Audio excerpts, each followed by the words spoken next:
Hi friends, welcome back to D4 drive. ഇന്ന് മുതൽ നാം പുതിയൊരു വ്ലോഗ് സീരീസ് സ്റ്റാർട്ട് ചെയ്യുകയാണ്. Car buying confidence series. നമ്മളിൽ പലർക്കും കാർ ഷോറൂമിൽ പോകുമ്പോൾ ടെൻഷനും ഹാൻഡ് സീറ്റ് ഒക്കെ ഉണ്ടാകാറുണ്ട് അല്ലെ? അങ്ങനെ ഇല്ലാതെ കോൺഫിഡന്റ് ആയി എങ്ങനെ സംസാരിക്കാമെന്നാണ് ഈ ഒരു വീഡിയോയിൽ സ്റ്റെപ്പ് ബൈ സ്റ്റെപ്പ് ആയി കാണിക്കാൻ ഉദ്ദേശിക്കുന്നത്. 5 മുതൽ 10 ലക്ഷം രൂപ വരെ ബഡ്ജറ്റിൽ ബെസ്റ്റ് കാർ എടുക്കാൻ നോക്കുന്നവർക്കാണ് ഈ ഒരു സീരീസ്. ഓരോ ഷോറൂമും ഓരോ എപ്പിസോഡായിരിക്കും, ഓരോ ബ്രാൻഡും ഒരു പുതിയ എക്സ്പീരിയൻസ്. കൂടാതെ ഒരു ഗിവ് അവേ ഉണ്ട്. പാർട്ടിസിപ്പേറ്റ് ചെയ്യാൻ വളരെ സിമ്പിൾ ആണ്. ഈ വീഡിയോയിൽ ഒരു യൂസ്ഫുൾ കമന്റ് ഇടുക. ലക്കി വിന്നേഴ്സിനെ കാത്തിരിക്കുന്ന സമ്മാനം ഈ വീഡിയോയുടെ അവസാന ഭാഗം പറയാം. മുഴുവനായും കണ്ടോളൂ. വീഡിയോ ലൈക്ക് ചെയ്യാനും ഷെയർ ചെയ്യാനും ചാനൽ സബ്സ്ക്രൈബ് ചെയ്യാനും മറക്കരുത്. നമുക്ക് നേരെ വിഷയത്തിലേക്ക് പോകാം. ആദ്യ episode Skoda showroom visit. Let's go inside. ഇവിടെ കയറിയ ഉടനെ തന്നെ നമുക്ക് നല്ലൊരു വെള്ളം തന്നു. മുൻകൂട്ടി അറിയിച്ചിട്ടൊന്നല്ല വന്നത്, പക്ഷെ നമ്മളെ സുഹൃത്തുണ്ട് ഇവിടെ മാനേജറായിട്ട്. അയാൾ കാണുകയും ചെയ്തു. ഇനി എന്തായാലും ബാക്കി കാര്യങ്ങൾ അവിടുന്ന് സംസാരിക്കും. ഹായ്. അപ്പോൾ നമുക്കിപ്പോ നിലവിലുള്ളത് വെച്ച് കഴിഞ്ഞാല് 4 മോഡൽസ് ഉള്ളത്. ഒന്ന് എൻട്രി ലെവലിൽ വരുന്ന കൈലാക്ക്, അത് സബ് ഓർബിറ്റിൽ വരുന്ന കോമ്പാക്ട് SUV വരുന്നത്. ദെൻ കംസ് 4 മീറ്ററിന് മേലെ വരുന്ന വാഹനങ്ങളാണ്, സ്ലാവിയ, അതൊരു പെർഫെക്റ്റ് സെഡാനാണ്. പിന്നെ വരുന്ന വെച്ച് കഴിഞ്ഞാൽ നമ്മുടെ കുഷാക്ക്. പിന്നെ വരുന്ന ഒരു പ്രീമിയം ക്രോസ് ഓവർ SUV ആണ് സ്കോഡിയാക്ക്. പിന്നെ 4 മോഡലാണ് ഇപ്പം നിലവിൽ വരുന്നത്. അതെ അതെ, എല്ലാവർക്കും ഇപ്പം അഫോർഡബിൾ ആയിട്ട്. നേരത്തെ ഉണ്ടായത് സ്കോഡ എന്ന് പറയുമ്പോൾ എല്ലാവരും മൈൻഡിൽ ഉണ്ടാകുക ഒക്ടാവിയ, ലോറ ഇതുപോലെയുള്ള മോഡൽസ്. അതൊരു ലക്ഷറി ലൈനിൽ വരുന്ന ഒരു മിഡ് ലക്ഷറിയിൽ വരുന്ന ഒരു മോഡൽസ് ആണ്. ഇപ്പം എല്ലാവർക്കും അഫോർഡബിൾ ആകുന്ന രീതിയിലുള്ള പ്രൊഡക്റ്റുകളാണ് ഉള്ളത് ഇപ്പം മാർക്കറ്റ്. ഇപ്പൊ മാർക്കറ്റ് അതേപോലെ മാറിയില്ലേ പണ്ട്. അപ്പൊ അതാണ് വ്യത്യാസം. ഒരു കസ്റ്റമർ പെർസ്പെക്റ്റീവിൽ നോക്കുകയാണെങ്കിൽ ഞാനൊരു 10 ലക്ഷത്തിന്റെ താഴെയുള്ള വണ്ടി നോക്കാൻ എനിക്ക് സ്കോഡയിൽ ഓപ്ഷൻ ഉണ്ടോ? തീർച്ചയായിട്ടും ഉണ്ടല്ലോ, ഓപ്ഷൻസ് ഉണ്ട്. പക്ഷെ ഇതിലെന്താ വെച്ച് കഴിഞ്ഞാല് ഇതിന്റെ ഈ ഒരു പ്രൊഡക്റ്റ് എന്ന് പറയുന്നത് എൻറ്റയർലി നമ്മുടെ പെർസ്പെക്റ്റീവ് എൻറ്റയർലി ഡിഫറെന്റ് ആണ്.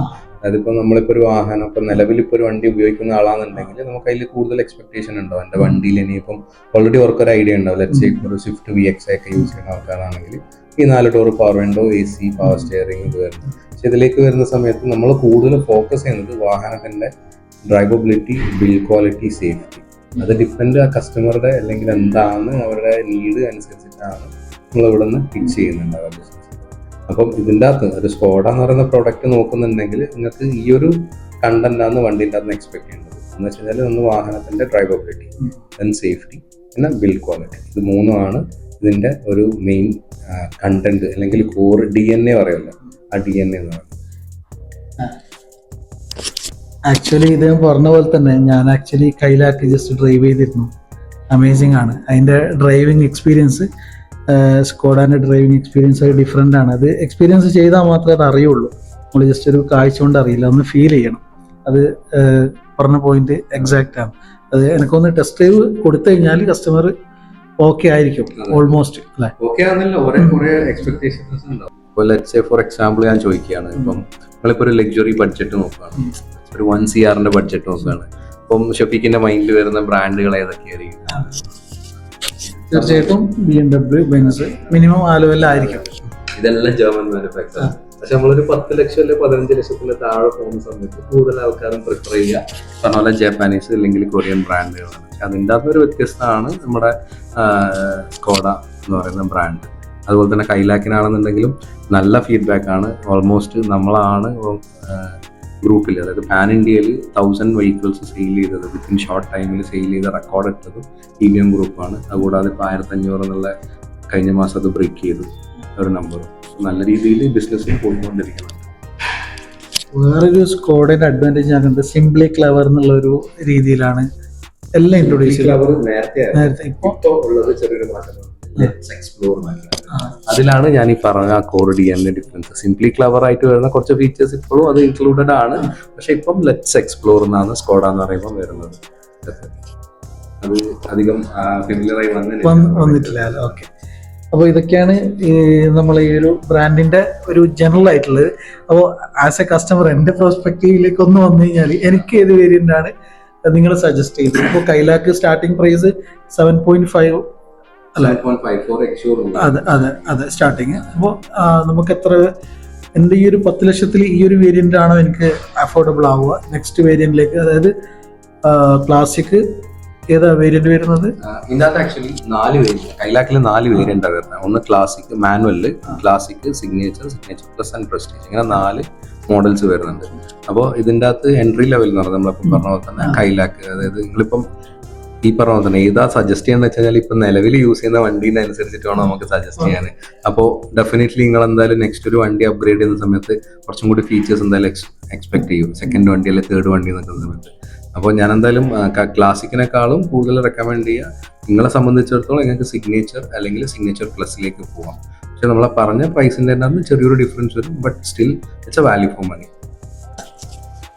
വേറൊരു ഒരു ഇതെന്ന് വെച്ചാൽ എനിക്ക് മാസം ഒരു EMI 10 lakhs ഒരു 10,000 11,000 അറൗണ്ട് ആ ഒരു രീതിയിലായിരിക്കണം.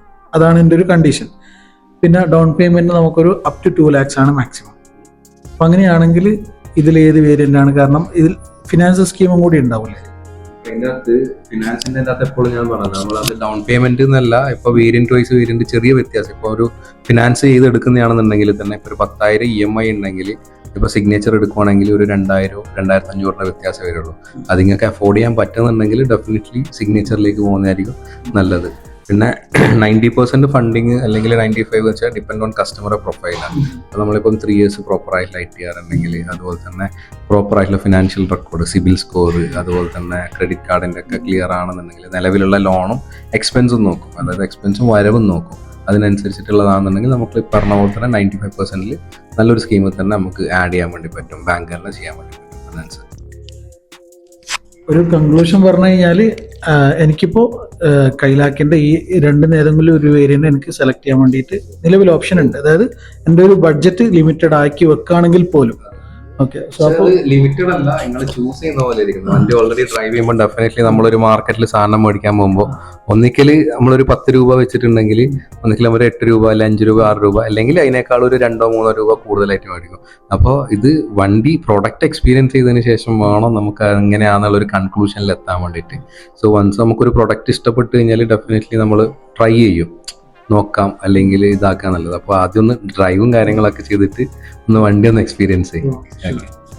അപ്പോൾ നമുക്ക് ആ ഒരു വണ്ടി ടെസ്റ്റ് ഡ്രൈവ് എടുത്തിട്ട് ബാക്കി കാര്യങ്ങളൊക്കെ സംസാരിക്കാം. നമുക്കപ്പോൾ ഇതിന്റെ ഒരു ഡ്രൈവിംഗ് എക്സ്പീരിയൻസ് നോക്കാം. ഇത് ടോപ്പ് എൻഡ് വേരിയന്റ് അല്ലേ? Top end prestige.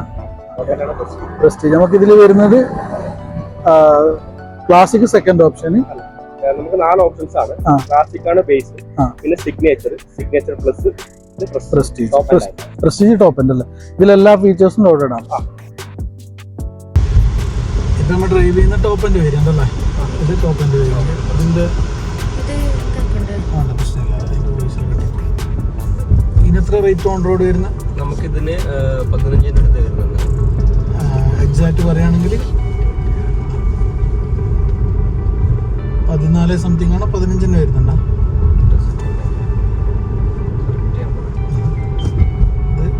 6 gear, 6 manual gear, 1 litre TSI engine അല്ലേ?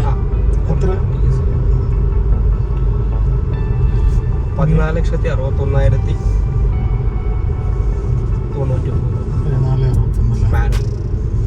ഓട്ടോമാറ്റിക് ആണെങ്കിൽ 15,76,713. ഇതിന്റെ മൈലേജ് ആൾക്കാർ ചോദിക്കലുണ്ടോ? ചോദിക്കാറുണ്ട്. മൈലേജ് എങ്ങനെയാ? റിയൽ 18ന്റെ അടുത്താണ് കമ്പനി ഏറെ സർട്ടിഫിക്കേഷൻ ചെയ്തിട്ടുള്ളത്. നമുക്ക് നോർമലി മാനുവൽ ആണെങ്കിൽ അപ് ടു ഒരു 14-15. അപ്പോൾ നോർമൽ റേറ്റിൽ അങ്ങനെയാണ്. പിന്നെ നമ്മുടെ ഡ്രൈവിങ്ങിൻ്റെ എങ്ങനെയാണ് അനുസരിച്ചിട്ടാണ്. കുറേ ആൾക്കാർ സ്പോർട്സ് മോഡ് ഓടിക്കാറുണ്ട്. മോഡ് വരുന്നുണ്ടല്ലേ? മോഡ് ഇങ്ങനെയല്ല, ഓരോരോ കാറ്റഗറി ഉണ്ടാവും ഓടിക്കുന്നതനുസരിച്ച്. പിന്നെ ഇതിൽ 3 സിലിണ്ടർ അല്ലേ വരുന്നത്? 3 സിലിണ്ടർ ആണ്. ടർബോ ആണ്, വിത്ത് ടർബോ എഞ്ചിനാണ്. ഓക്കെ. അപ്പോൾ ഇതിൽ 3 സിലിണ്ടർ ടർബോ, അതേപോലെ തന്നെ ഒരു സിലിണ്ടർ കട്ട് ഓഫ് ആകുന്ന ടെക്നോളജി. അത് 1.5-ലാണ്, DSG-ലാണ്. നമുക്കിതിൽ 1 ലിറ്റർ മാത്രമേ ഇതിൽ അവൈലബിൾ ഉള്ളൂ. പിന്നെ കുഷാക്കർ സ്ലാവിയിലാണെങ്കിൽ 1.5 DSG അവൈലബിൾ ആണ്. അതിൽ നമുക്ക് 2 സിലിണ്ടർ ആക്ടിവേഷൻ കൂടി നമുക്ക് വരും. ഇത് 1 ലിറ്റർ മാത്രമേ നമുക്ക് വരുന്നു. ബേസ് വേരിയന്റ് മുതൽ സെയിം എഞ്ചിനാ? എഞ്ചിനും ഗിയർ ബോക്സിലൊന്നും വ്യത്യാസം ഇല്ല. സേഫ്റ്റിയും എഞ്ചിനും ഒരു വ്യത്യാസം നമുക്ക് വീട് കയറി കഴിഞ്ഞാൽ ഇവിടെ അപ്പുറത്തെ എക്സിറ്റ് ഉള്ളൂ, പ്രശ്നമില്ലല്ലോ? കുഴപ്പമില്ല, അങ്ങനെ കയറിക്കോ.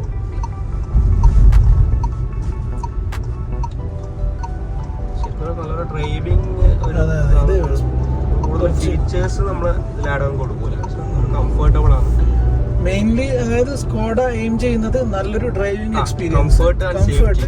കുറെ ലോങ് പോവാണെങ്കിലും ചടക്കാതെ നല്ലൊരു സേഫ് ആയിട്ടുള്ള കംഫർട്ട് ആയിട്ടുള്ള ടയർഡ്നെസ് ഒന്നും ഉണ്ടാവില്ല, നല്ലൊരു ഫ്രഷ് മൈൻഡിൽ തന്നെ നമുക്ക് അതെ അതെ. ഇത്ര ലോങ് ആണെങ്കിലും ഞാൻ അത്യാവശ്യം കോഴിക്കോട് നിന്നൊക്കെ വണ്ടി ഡ്രൈവ് ചെയ്തിട്ട് വരുന്നത്, എനിക്ക് നല്ലൊരു അഭിപ്രായമാണ്, നല്ലൊരു അഭിപ്രായമായിട്ടാണ് എനിക്ക് ഞാനും ഒരു ബജറ്റില് സ്കോഡ എന്ന് പറയുമ്പോൾ ഒരു ബജറ്റ് ഫ്രണ്ട്ലി. ഇപ്പോൾ നമ്മൾ ഒരു വണ്ടി ഇപ്പോൾ ഏകദേശം ആൾക്കാർ ഒരു 15 ലക്ഷത്തിനുള്ളിൽ ഉള്ള ആൾക്കാർ നോക്കുമ്പോൾ നല്ല അഫോർഡ് ചെയ്യാൻ പറ്റുന്ന അത്യാവശ്യം നല്ലൊരു വണ്ടി തന്നെയാണ് ശരിക്കും പറഞ്ഞത്.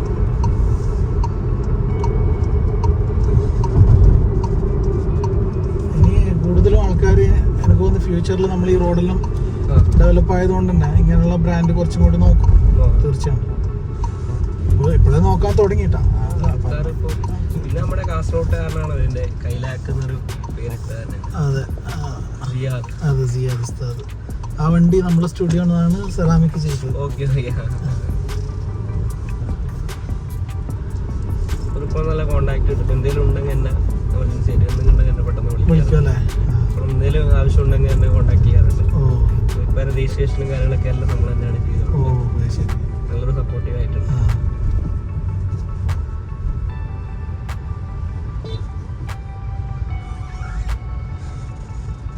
പിന്നീട് നമുക്ക് ഈ വണ്ടിയിൽ വരുന്നത് വിസിബിലിറ്റി ആണ്. ബ്ലൈൻഡ് സ്പോട്ട് വളരെ കുറവാണ്. ഫ്രണ്ട് സൈഡൊക്കെ നോക്കുവാണെങ്കിൽ കൺസീൽഡ് വൈപ്പേഴ്സ് വരുന്നുണ്ട്.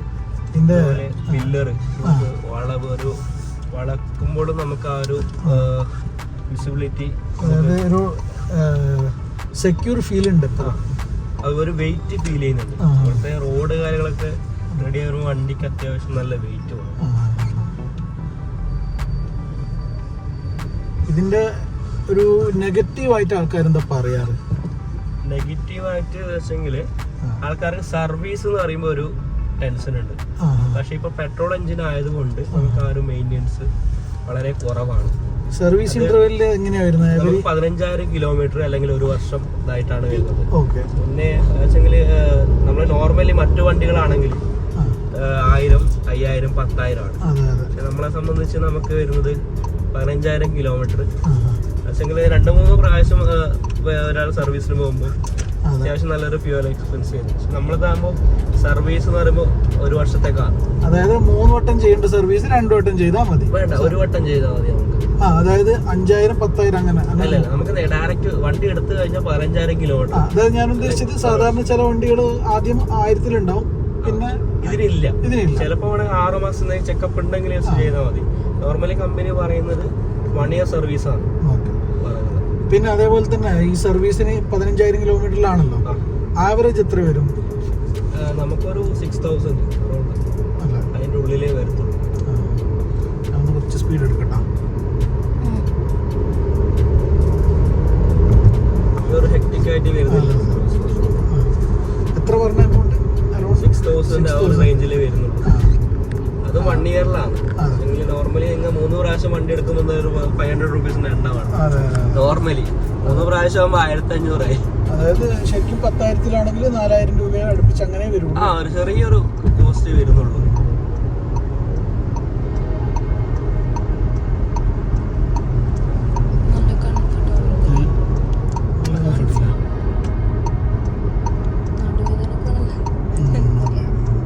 സീറ്റ് വെന്റിലേഷൻ വരുന്നുണ്ടോ? ഉണ്ട്. നമുക്ക് ഡ്രൈവറും കോ ഡ്രൈവറും വരുന്നുണ്ട്. അതുപോലെ ഇലക്ട്രിക്കൽ അഡ്ജസ്റ്റബിൾ ആണ്. 6 വേ ഇലക്ട്രിക്കൽ അഡ്ജസ്റ്റബിൾ ആണ് സീറ്റും വരുന്നത്. എക്സിറ്റ് ഉണ്ടോ? ഇതല്ലാണ്ട് നമുക്ക് നേരെ തന്നെ പോകാം. നേരെ പോയിട്ട് അവിടെ നിന്ന്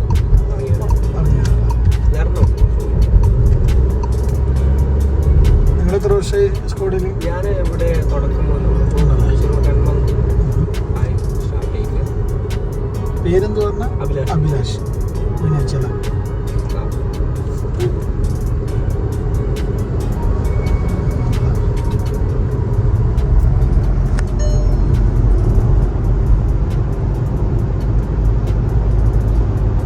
എത്ര 80 അലോഡുള്ള 100 വരെ നമുക്ക് സെൻട്രലാണ്.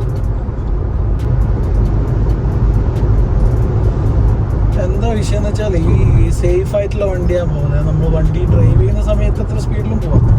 എന്തെങ്കിലും സംഭവിക്കുകയാണെങ്കിൽ സേഫ്റ്റി ആയിട്ടുള്ള വണ്ടി ഉണ്ടെങ്കിൽ നെക്സ്റ്റ് ഉള്ളിലുള്ള ആൾക്ക് ഒന്നും പറ്റില്ല. 6 എയർ ബാഗ് നമ്മളെ കോമൺ ആയിട്ട് വരുന്നുണ്ട്. ബേസ് വേരിയന്റ് അതിനേക്കാളും ഏറ്റവും ഹൈലൈറ്റ് ബിൽഡ് ക്വാളിറ്റി തന്നെ തോന്നുന്നു. 6 എയർ ബാഗ് ഇപ്പൊ കോമൺ ആയിട്ടുണ്ട്. ഇത് ബിൽഡ് ക്വാളിറ്റി എന്ന് പറയുമ്പോൾ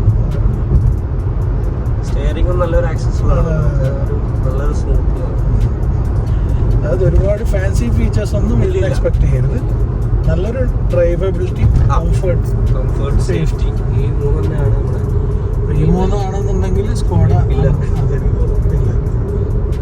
അങ്ങനെ തന്നെയാണ്. ഓരോ ബ്രാൻഡ് ഓരോ രീതിയിലാണ് ഫോക്കസ് ചെയ്യാം. റീസെയിൽ എങ്ങനെയുണ്ട്? റീസെയിൽ ഇതുവരെ നമ്മളതായിട്ടില്ല, തുടങ്ങിയതേ ഉള്ളൂ. ഏതെങ്കിലും കയ്യിലാക്കാൻ എന്തെങ്കിലും കാരണവശാൽ കൊടുക്കുന്നൊന്നുമില്ല. ഇതുവരെ എക്സ്ചേഞ്ച് പോലും ഇപ്പം എത്രയല്ല ആയിട്ടുള്ളൂ. തിരിക്കാൻ കഴിയണം. നോർമലി ഒരു ലോങ് ടൈം പർപ്പസ് ആണ് ഇപ്പോൾ സ്കോഡ നോക്കുക. വണ്ടി എടുത്തിട്ട് കൊടുക്കുന്ന പറഞ്ഞെങ്കിൽ ആൾക്കാർ കുറവാണ്.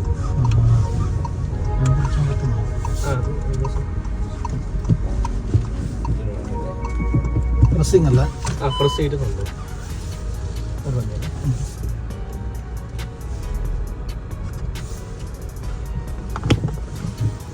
ഇത് ക്ലച്ച് കുറച്ച് ക്ലച്ച് വലിയ ഹാർഡ്നെസ് ആയിട്ടൊന്നും തോന്നിയില്ല. ഓക്കെയാണ്. സോണറ്റിന്റെ ഭയങ്കര ഹാർഡാണ്. മാനുവലിന്റെ ക്ലച്ച് നല്ല ഹാർഡാണ്. ഫീച്ചേഴ്സ് ആണെങ്കിലും പക്ഷെ ഭയങ്കര യൂസ്ഫുള്ളാണ്. ഒന്ന് കീ വെക്കാൻ വേണ്ടിയിട്ടൊരു സ്പേസ് ഇവിടെ കൊടുത്തിട്ടുണ്ട്. അതേപോലെ തന്നെ ഇൻ കേസ് നമുക്ക് ഡ്രൈവിംഗ് ടൈമിൽ തന്നെ ബോട്ടിൽ ഓപ്പൺ ചെയ്യണമെങ്കിൽ ഈ ഒരു സാധനത്ത് വെച്ച് കഴിഞ്ഞാൽ പ്രസ് ചെയ്തിട്ട് ഓപ്പൺ ചെയ്യും. ഞാനൊരു ബോട്ടിൽ ഉണ്ടായിരുന്നു കാണിച്ചു തരുന്നു.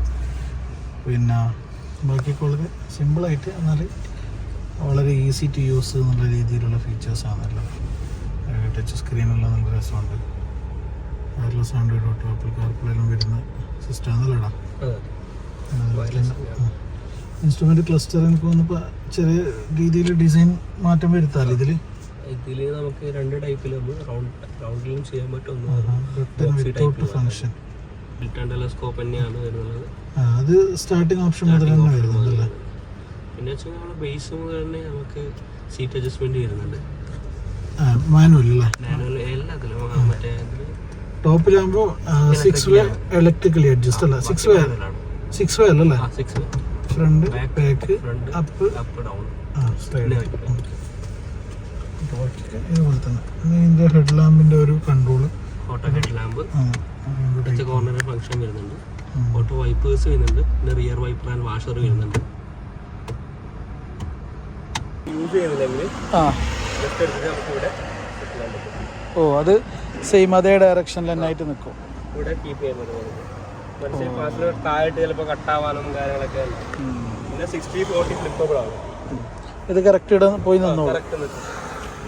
ഷെയ്ക്ക് അങ്ങനത്തെ ഒന്നും 15 ഇഞ്ചാണ്. ടൂൾ കിറ്റ് സ്പെയർ വീൽ തന്നെ വരുന്നുണ്ടല്ലേ? പഞ്ചർ കിറ്റ് അല്ല? അല്ല, അത് ചില കമ്പനി ഇപ്പോൾ പഞ്ചർ കിറ്റ് ആക്കിയിട്ടുണ്ട്. ഇതും സിംപ്ലി ക്ലവറാണ്. ഹോൾഡ് ചെയ്യുന്നത്. Okay okay okay. ഈസിലി നമുക്ക് കാണാം. അതായത് ഇവിടെ നിന്ന് ഇതാക്കിയിട്ട് ഒറ്റ കൈ കൊണ്ട് തന്നെ വിട്ടാൽ മതി അല്ലേ? നല്ല വീക്ക് ഉണ്ട്. അതെ.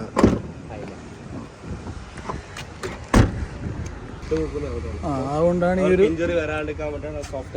പെഡസ്ട്രിയൽ സേഫ്റ്റി അല്ലേ? അതൊക്കെ പക്ഷേ എനിക്ക് ഇത് ബോണറ്റ് ഓപ്പൺ ചെയ്യുന്ന സമയത്ത് അത്ര ഒരു ഫീൽ കിട്ടിയില്ല. ഒരു പക്ഷേ ചിലപ്പോൾ 3X എല്ലാം ഭയങ്കര വെയിറ്റ് ആണ്. അതുകൊണ്ട് ചില വണ്ടി ഇത് ടർബോ അല്ല എഞ്ചിൻ വരുന്നല്ലേ?